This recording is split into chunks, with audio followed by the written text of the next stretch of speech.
Vasco, Juan, Manuel y Luis.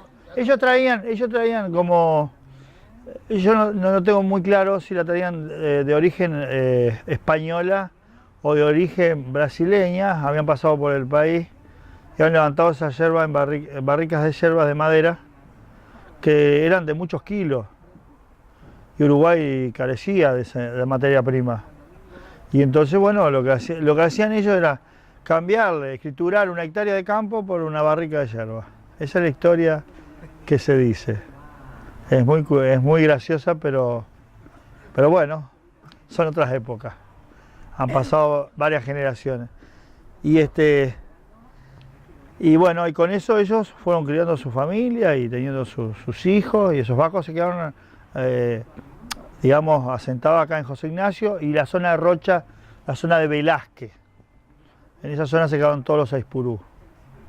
Y de verdad te digo que no, en Uruguay, lo que es mi generación, estoy en los 50 años, estamos entre Montevideo y Rocha, estamos todos acá metidos, no nos hemos emigrado, hemos quedado acá por suerte, somos una familia muy grande ahora. Mi papá, casado con la nena, Hulda Esmeralda Núñez Luzardo, mi papá Manuel José Aispurú Guerra, o sea que su papá español, hijo del Vasco, anterior también ya uruguayo, ¿no? No sé si mi bisabuelo es uruguayo. Yo esa historia, mi padre no me la narra, ¿viste? Tendría que sacarlo por alguna red social. Pero se casa con mi padre, Manuel José Aispurú Guerra, como te dije, se casa con Hulda Esmeralda Núñez Luzardo, hija de un español de Canarias, de origen de las Canarias, de las islas. Mi padre dice la historia de él, que era muy bandido. Él se casa recién a los 42 años con una señora que es mi mamá, con Hulda, mi mamá tenía 24 años. Cuando se dice que en esta época que vivimos aparecen esos fenómenos de la mujer chica y el hombre grande, o al revés. Y no, ya fíjate vos que mi padre a los 42 años se casa con Hulda y mi vieja y tienen 9 hijos. A partir de esa edad ya adulta de mi padre. Toda la labor de campo. Era encargado de establecimientos por ahí que un poco, digamos, un poco... Tenía su campito, que lo había dejado cuando nosotros ya tenemos uso de razón, ¿verdad? Él había comprado a sus hermanas, que mis padres eran, que me olvidé decírtelo, no era él solo, era Camila su hermana, Anselma su hermana y Mirta, que todavía vive, una hermana. Esa es una media hermana. El papá se le muere la mujer joven, la mamá de mi papá, mi abuela, y se casa con una señora Artemia Barrio, que es la segunda esposa, que es mi otra abuela, digamos, que tampoco está allá. Y bueno, y ahí ellos, con el campito que tenía y con las administraciones que hacía, él crió su familia muy humildemente, pero con mucho caballo, andar de a caballo todo el tiempo y ayudar a mi padre y hacer una escuela muy linda, que es la Escuela 41, que es una escuela granja que está a 3 kilómetros de mi casa de rural, la casa paterna nuestra, y de acá está lo mismo más o menos, porque está ahí al medio digamos, geográficamente está al medio de la distancia que tenemos a mi casa. Está 3 de casa y 3 de acá. Era la envidia de las escuelas urbanas porque tenías tiempo completo en esa época, pero de verdad, porque te enseñaban música, te enseñaban teatro, te enseñaban a plantar la tierra. Mirá qué cosa importante para nosotros, que éramos hijos, todos los que éramos de la zona. El que no era hijo de pescador era hijo y te enseñaban lo que era la pesca. O sea, y eran grandes maestros, eran maestros, eran padres, era el segundo padre o segunda madre, si era maestra o maestro varón o maestra mujer, y de verdad te digo, enseñaban lo que hoy mis hijos que hicieron el secundario completo, cosas que ellos no aprendieron en todo el ciclo de los dos, digamos primario y secundario, ellos no lograron aprender lo que yo sé en solo escuela rural. Sí, cómo no. Shirley Silva de Herrera, una directora de la hostia, como dicen. Y después Nilda Pagola, pianista, excelente música. Y maestra directora también. Siempre tenían ayudantes practicantes de maestros, los largaban para las zonas rurales del país. Entonces ellos se manejaban con director, el director casi todo hacía. Obviamente había auxiliar para la comida, para los patios, para organizar el recreo y todo demás. Y andaban los niños, eran zonas muy pobladas, rurales, y andábamos en los 60, entre 50, 60 niños más o menos. Después cuando salí yo, ya estábamos en 20. En aquella época al niño de campo le compraban el poncho, sus padres, ¿viste? Y si no le compraban, se los conseguían con alguien, en su propia estancia o en su laburo. Aparecía siempre. La misma inspección de escuela era muy generosa con los niños de rurales. También con la escuela urbana sería, pero a nosotros no teníamos que comprar material de estudio, ninguno, de ningún tipo. Lo proporcionaba la primaria de ese momento. Yo me acuerdo que estaba en cuarto de escolar y muere el presidente de la República, que se separó la escuela. El maestro era maestro varón, no me acuerdo el maestro el nombre, disculpame, y nos dijo: chicos, hay que levantarse, hay que retirarse. Acaba de morir el presidente de la República, don Gervasio Gestido, que era del Partido Colorado de ese momento. Era un general Gestido. La diversión, y aunque te parezca mentira, la diversión, bueno, la mancha, el pica, la escondida, el fútbol, ya jugamos al fútbol, con pelotas distintas a ahora, que ahora son un lujo para pegarle la pelota, todavía le pego ya la pelota. Pero en esa época con pelotitas de plástico de goma le dábamos a los partiditos del recreo, ¿sí? Los varones sí. Y las niñas jugarían a sus juegos de niñas. O sea, la rueda, qué sé yo, tanto de aquella época eran la rayuela, ¿te acordás que se marcaba en el piso? Y qué sé yo. Pero ya los varones no, arrancábamos siendo chiquitos para el lado de la pelota. Sí. Como José Ignacio Pueblo. Y después, bueno, esto está armado como pueblo chico de gente pescadora con un micro, con un ómnibus que va a San Carlos, porque era la única vía que había. Salir a la ruta 9 a la izquierda, 20 kilómetros, Pueblito San Carlos. De ese pueblo se proveía esta villa, digamos, este balneario, ahora, ¿no? Y los almacenes eran de don Clavijo y don Riera, don Nene Riera. Ninguno de los dos ya están con nosotros.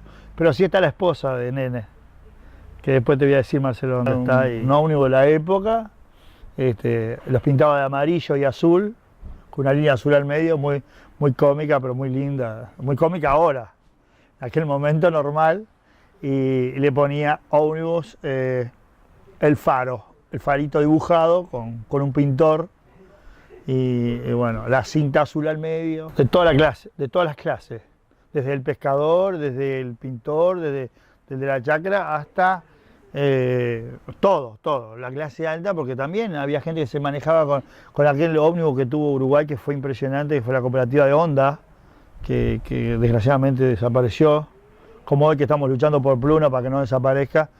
También se laburó por Pluna en esa época, la gente de la época esa, y desapareció el ómnibus de Honda, y Honda era, digamos, viajaba todo el mundo, no habían casi coches en las rutas.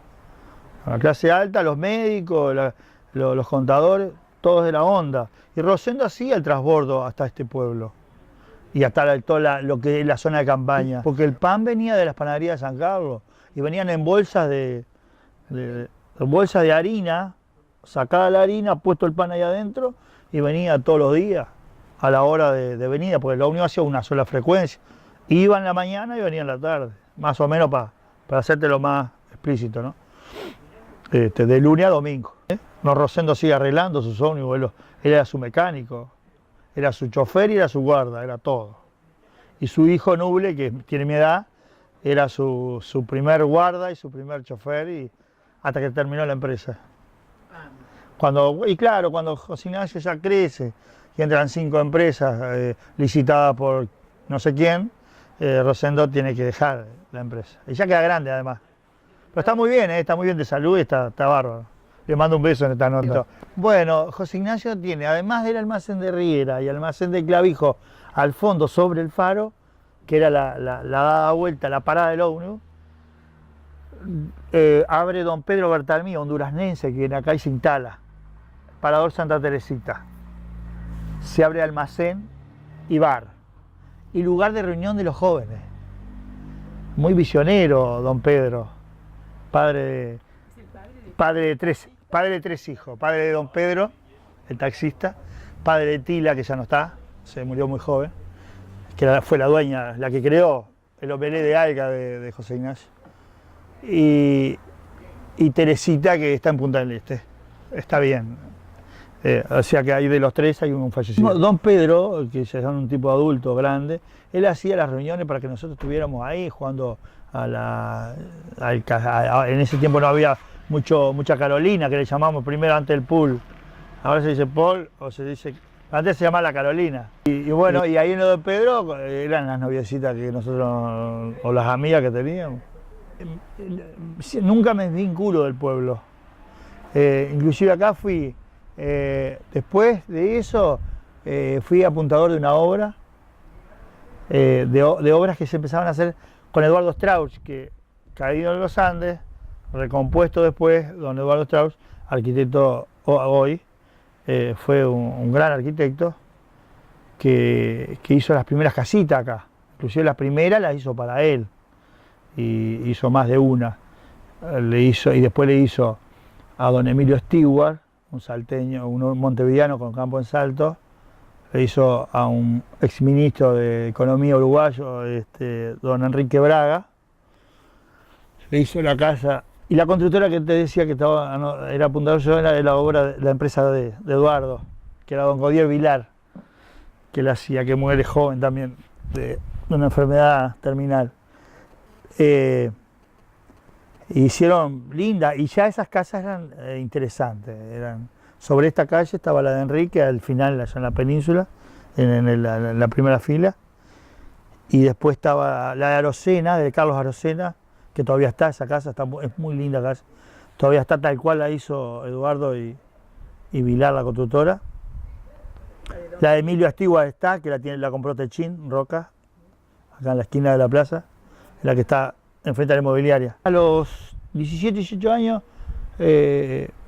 digamos, ahí tuve un intervalo que con un tío mío, que eran todos carniceros, yo me voy a San Carlos a prepararme el oficio, porque me gustaba. Mi familia materna, por el lado materno, eran todos carniceros, en San Carlos, ¿verdad? Entonces yo me voy a prepararme un poco y de ahí me traslado a Punta del Este, para ganar un poco de plata. Pero era chico igual, no era ni siquiera mayor de edad. ¿Y en Punta del Este qué hiciste? Y ahí hice carnicería, en lo de Ramón Martínez y Omar, su hijo, y Beba Rodríguez. ¿Dónde quedaba? En la parada 13, frente a Cantegril, al Sanatorio Cantegril. Ahí quedaba. Bueno, y ahí estoy hasta que me encuentro con la negra que tengo, mi compañera, mi señora Ana, hasta los 24 años, o 25 por ahí. Sí, ahí nacen mis hijos, ya me caso con Ana, ahí sigo viviendo ahí. Don Ramón me daba un departamentito para vivir, muy lindo. Yo paso a ser de empleado desde cuando entro. Yo con él estuve entre 5 y 7 años, no me acuerdo muy bien, pero por ahí más o menos.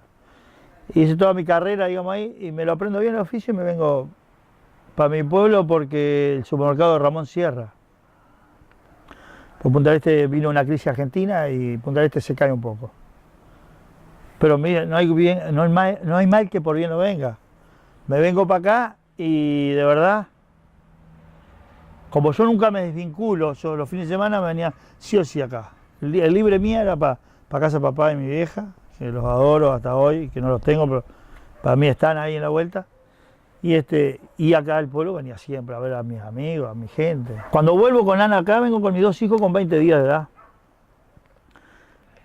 Y un amigo nuestro, de mi familia y mío, personal, me consigue un laburo en la plaza.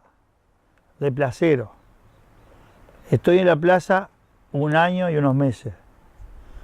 Porque pasa una persona y me dice, bueno, junto con ese trabajo, con mi señora también teníamos lo de Mirta Legrand, que era una casita de las últimas, de las primeras casas que se hacen, digamos, excelentes, digamos, tipo las de ahora. Y entonces, pero ya requiere casero, porque las alarmas no andaban en la vuelta todavía. Que eso fue lo que le sacó mucha mano de obra a la gente, por más que sean muy eficientes. Y entonces nosotros teníamos eso, más la plaza, más alguna otra changuita que agarramos. Tratábamos de quedarnos y salir por las nuestras. Los viejos míos me daban una mano muy grande porque el viejo Manolo era un tipo muy generoso conmigo y con mis hermanos y con la gente. Él había sido fundador de esta liga de fomento, que primero fue comisión de fomento, sin personalidad jurídica, sino que se reunían los vivientes de la zona para mejoras del lugar y para ver sus ingresos.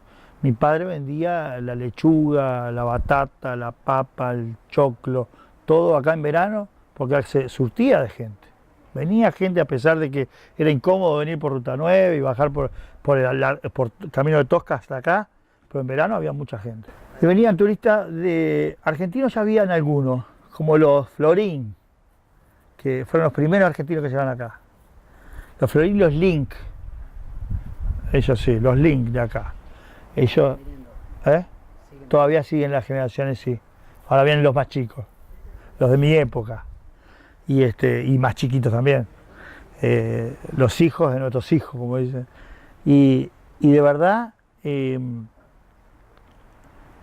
Montevideo, la gente de Punta del Este que trabajaba bien, que Punta del Este ya era una ciudad, digamos, la familia Sader, los Corvos, los Quinsaus, que eran los restaurantes mejores que habían en Punta del Este, esa gente ya tenía casita acá.